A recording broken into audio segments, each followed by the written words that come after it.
Success mantra, we shape future. Hello everyone, welcome you all in today's the Hindu news analysis. So आजकल का the Hindu अगर आप पढ़ रहे होगे तो एक चीज़ रियलाइज़ हो रही होगी कहीं ना कहीं कि टॉपिक्स काफ़ी कम है।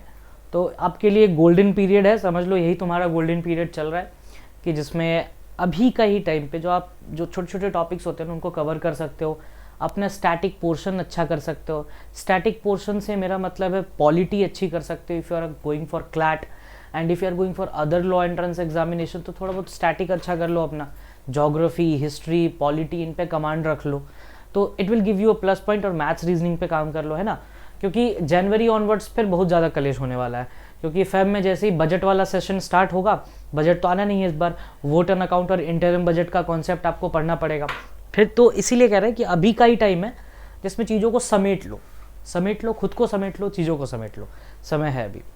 चलिए तो देखते हैं आज के टॉपिक में हमारे लिए क्या क्या है। 3 टॉपिक है आज prima facie, the evolving role of the Colombo security conflict. Technically ये टॉपिक 8 दिसंबर का आया था। उसके बाद है UNESCO Asia Pacific award for the cultural heritage conservation, awards and honours का कैटेगरी है। India France bilateral relations, Macron to be the chief guest of the Republic Day. ठीक है, I was expecting Georgia Meloni to be the chief guest of Republic Day, but चलिए ठीक है, Emmanuel साहब भी आ रहे हैं। इंडिया फ्रांस का बहुत पुराना रिश्ता है ना, जब से बहुत सारी ट्रीटीज साइन हुए हैं इंडिया और फ्रांस के बीच में, तो it's completely fine. And rest यही 3 न्यूज़ है हमारे लिए। बट हाँ, इनका जो जोग्राफिकल कॉन्टेक्स्ट है वो काफ़ी ज़्यादा है। जब रिपब्लिक डे चीफ गेस्ट की बात आती है तो they tend to ask questions, पूछे जाते हैं 1 लाइनर एग्जाम में। आई गेस की last time I have seen the paper of 3 year law Punjab और somewhat it was some time relevant these kind of papers, like 3 year paper it was, and they have asked कि बताइए who was the chief guest of the Republic Day parade, पूछा जाता है, not a big deal. सिम्बी पूछ सकता है आपसे, MH set पूछ सकता है, जामिया पूछ सकता है। तो यही टाइम है, थोड़ा सा करंट अफेयर्स कम चल रहा है तो अच्छी बात है, ये बेनिफिट है आपके लिए। तो बाकी चीज़ों पे कमांड करिए, स्टैटिक वाले पोर्शन पे अभी कमांड है, 15-20 दिन लगा दोगे ना, ईमानदारी से हो जाएगा। ठीक है, चलिए स्टार्ट करते हैं कोलंबो सिक्योरिटी कॉन्क्लेव से। Colombo security conflict somewhat somewhere related with the Raisina dialogue. Raisina dialogue क्या होता है, तो ये अगस्त में ये न्यूज़ आएगी रिगार्डिंग आपको रायसीना डायलॉग, कि रायसीना डायलॉग क्या होता है और इसके regarding. Raisina is the name of the Raisina Hills of President's House, you can say that. ठीक है, तो कहीं ना कहीं ये कॉन्ग्रेंस में रहेगा रायसीना हिल्स के, या रायसीना डायलॉग। तो जब आप रायसीना डायलॉग पढ़ते हो ना तो कोलंबो सिक्योरिटी कॉन्क्लेव भी हम पढ़ते हैं, सिक्योरिटी पर्पस के लिए है दोनों, इसीलिए, और कोई ज़्यादा डिफरेंस है नहीं, दोनों में ही कॉन्टेक्स्ट इन द एंड जाके सिक्योरिटी का हो जाता है। बात करें कोलंबो सिक्योरिटी कॉन्क्लेव की तो यहाँ पर एक चीज़ क्लियर हो जाना चाहिए, as the name itself suggest Colombo security conclave. तो ये कहाँ फाउंड हुआ होगा, कोलंबो श्रीलंका में। ये 2011 में फाउंड हुआ। ये trilateral Indian ocean security marine time security था। ट्राईलेटरल मतलब 3 लोग थे initially, India, Sri Lanka and Maldives. ठीक है, उसके बाद कौन जुड़ा, मॉरिशस ऐड हो गया। ऑब्जर्वर्स में बांग्लादेश एंड सीशेल्स है। तो टेक्निकली अगर देखा जाए तो आपको इन 5-6 का लोकेशन पता होना चाहिए एग्जैक्टली कि है कहाँ पे। कभी कभार जोग्राफिकल एस्पेक्ट से रिलेट करके क्वेश्चन पूछा जाता है, क्लैट ने पूछा भी है, इस साल नहीं पूछा था, लास्ट टू लास्ट ईयर आया हुआ था क्वेश्चन। ठीक है, अगर उसको पॉलिटी से पूछना हो तो वो पॉलिटी से लिंक कर देगा। अच्छा, अब जब नेक्स्ट ईयर अगर ये पढ़ोगे आप कोलंबो सिक्योरिटी कॉन्क्लेव, तो जिनसे भी आप पढ़ रहे होगे या फिर अगर हम पढ़ा रहे होंगे तो कोलंबो सिक्योरिटी कॉन्क्लेव के साथ I will surely add Sagar initiative, ये जरूर ऐड करेंगे। बट हाँ, ये अभी के मतलब का नहीं है, बट अभी टेक्निकली बात किया जाए तो you should be aware about the Colombo security conclave, जो कि 2011 में फॉर्म हुआ, और ये उसके 6 मेंबर्स हैं, जिसमें आपको India, Sri Lanka, Maldives, Mauritius, Bangladesh and Seychelles, where Bangladesh and Seychelles are the observer nations. ठीक है, चलिए नेक्स्ट देखते हैं इसमें क्या क्या है। I want you to know the exact location of the Colombo security conclave nations. तो अब ये मत कहना कि ये मैप क्यों मिला, because the maps I was getting somewhat a distorted map of India, so I don't like that kind of maps.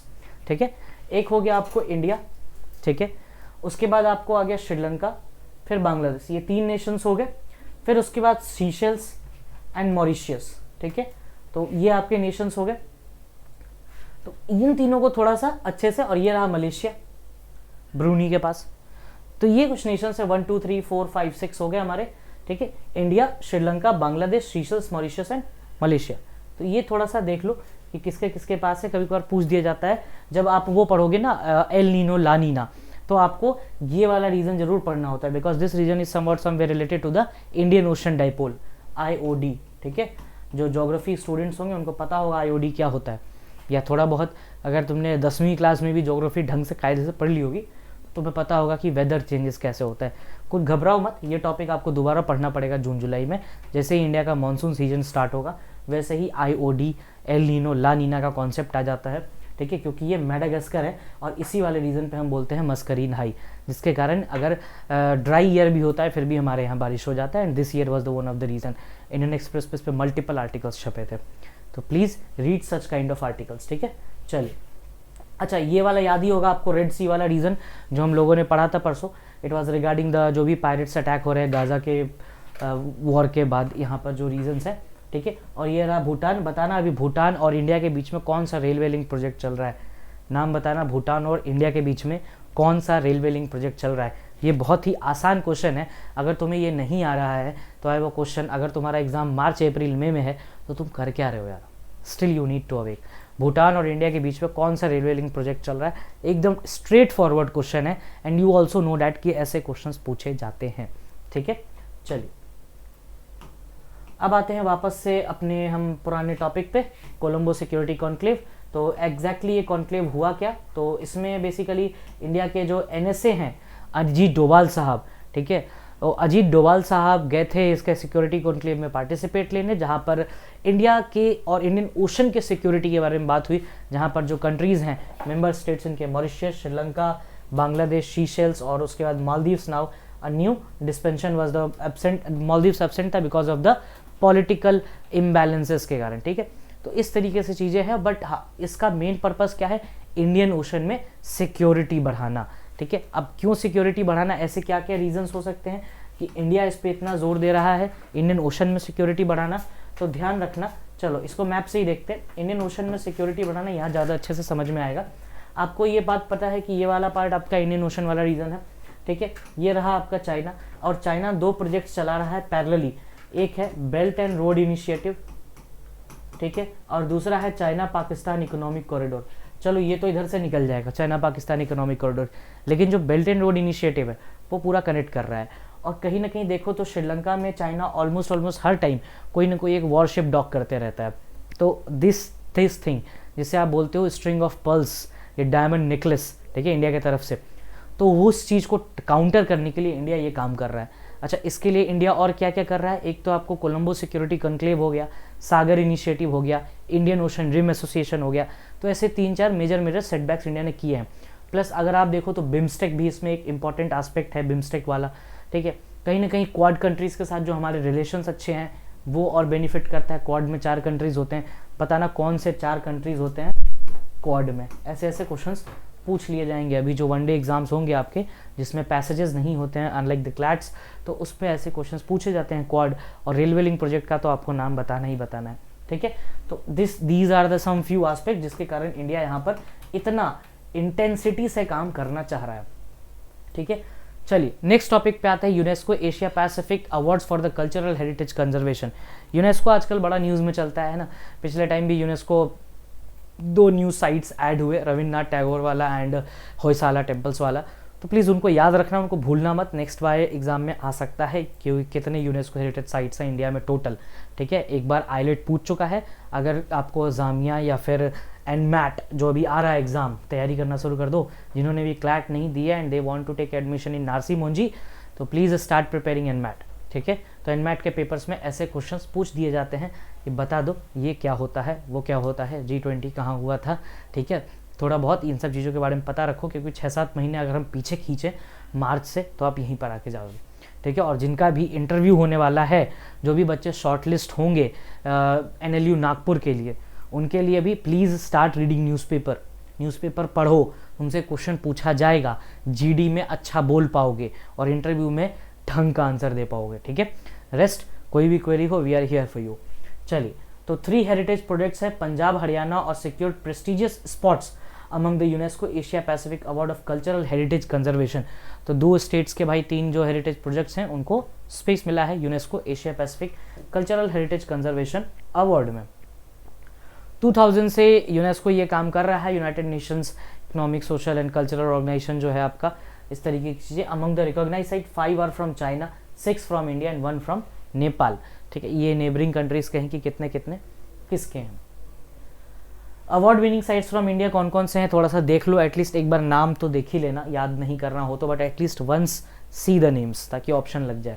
Rambagh gate in Amritsar received award of excellence, Peepal Haveli the home stay from Punjab, और Karnikara Mandapam at Kunnamangalam Bhagavathi temple Kerala earn the award of distinction. ठीक है, उसके बाद एपिफाई in Haryana, David Sassoon library and reading room in Mumbai and Bikaner house in new Delhi received the award of merit. तो ये कुछ नाम है, अगर आप एक बार ढंग से पढ़ भी लोगे ध्यान से तो आपको चीज़ें मेमोराइज हो जाएंगी। मैं अगर लॉन्ग टर्म के लिए नहीं रखना है यार, मार्च अप्रैल तक के लिए तो रखोगे ना एटलीस्ट दिमाग में।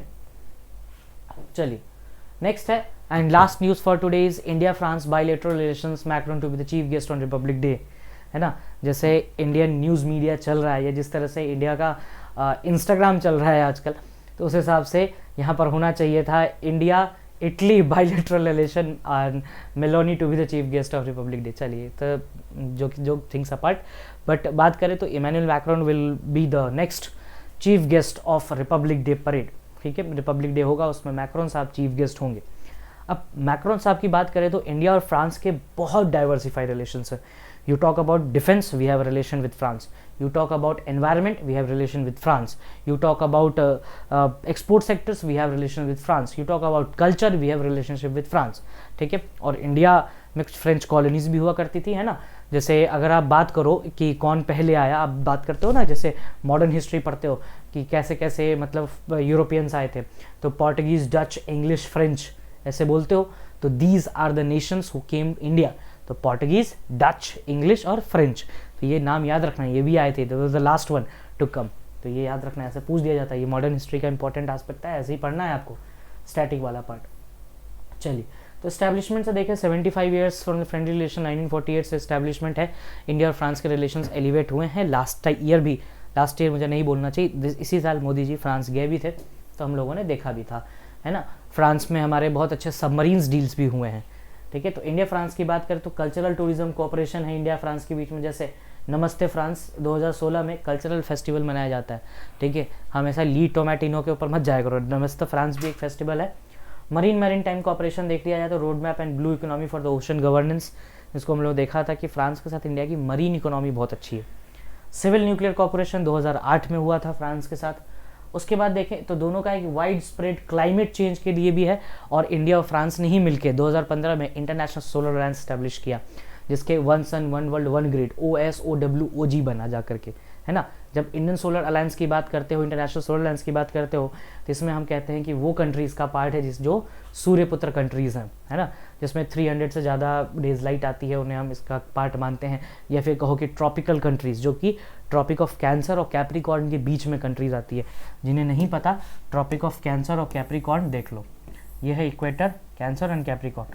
तो ये सारी कंट्रीज़ जो हैं वो ISA का पार्ट है, और ISA का हेडक्वार्टर कहाँ है, तो गुरुग्राम में है। ठीक है, तो ये छोटी छोटी बातें आपको पता करनी है। अगर फ्रांस के प्रेसिडेंट आ रहे हैं तो थोड़ा सा ध्यान रखना है, इंडिया फ्रांस के बारे में पता होना चाहिए। COP 21 में ये चीज़ आई थी, और अभी रिसेंटली जो COP कंक्लूड हुई उसमें एक हेल्थ से रिलेटेड जो हम लोगों ने एस्पेक्ट पढ़ा था, आज उस पर एक आर्टिकल भी आया है, तो उसको पढ़ना, unpacking the first ever COP health day, है ना। उसमें हेल्थ से रिलेटेड बहुत बातें हो रही हैं, कि जैसे हम लोगों ने पढ़ा भी था उसमें कि कूलेंट के यूज़ के लिए मना किया, जैसे इंडिया ने कहा कि नहीं, हम ये ट्रीटी साइन नहीं करेंगे, बिकॉज अभी हमारा हेल्थ सेक्टर बहुत ही ग्रोइंग है, तो हम अभी अगर कूलेंट बंद कर दें यूज़ करना, तो हम स्विच कैसे कर पाएंगे। Next is India's job crisis, the macro economic reasons, कि जॉब जो क्राइसिस, अनएम्प्लॉयमेंट रेट्स हो रहे हैं, उसका क्या रीजंस है। अच्छा, इसमें ना कहीं आपको इन्फ्लेशन वगैरह से टर्म्स पूछ लिए जाते हैं, सिम्बी पूछता है ऐसे क्वेश्चंस, तो देख लो कुछ टर्म्स है जिसको आप देखना ज़रूर। Inflation, deflation,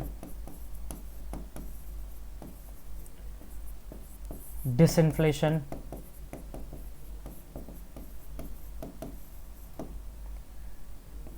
skewflation,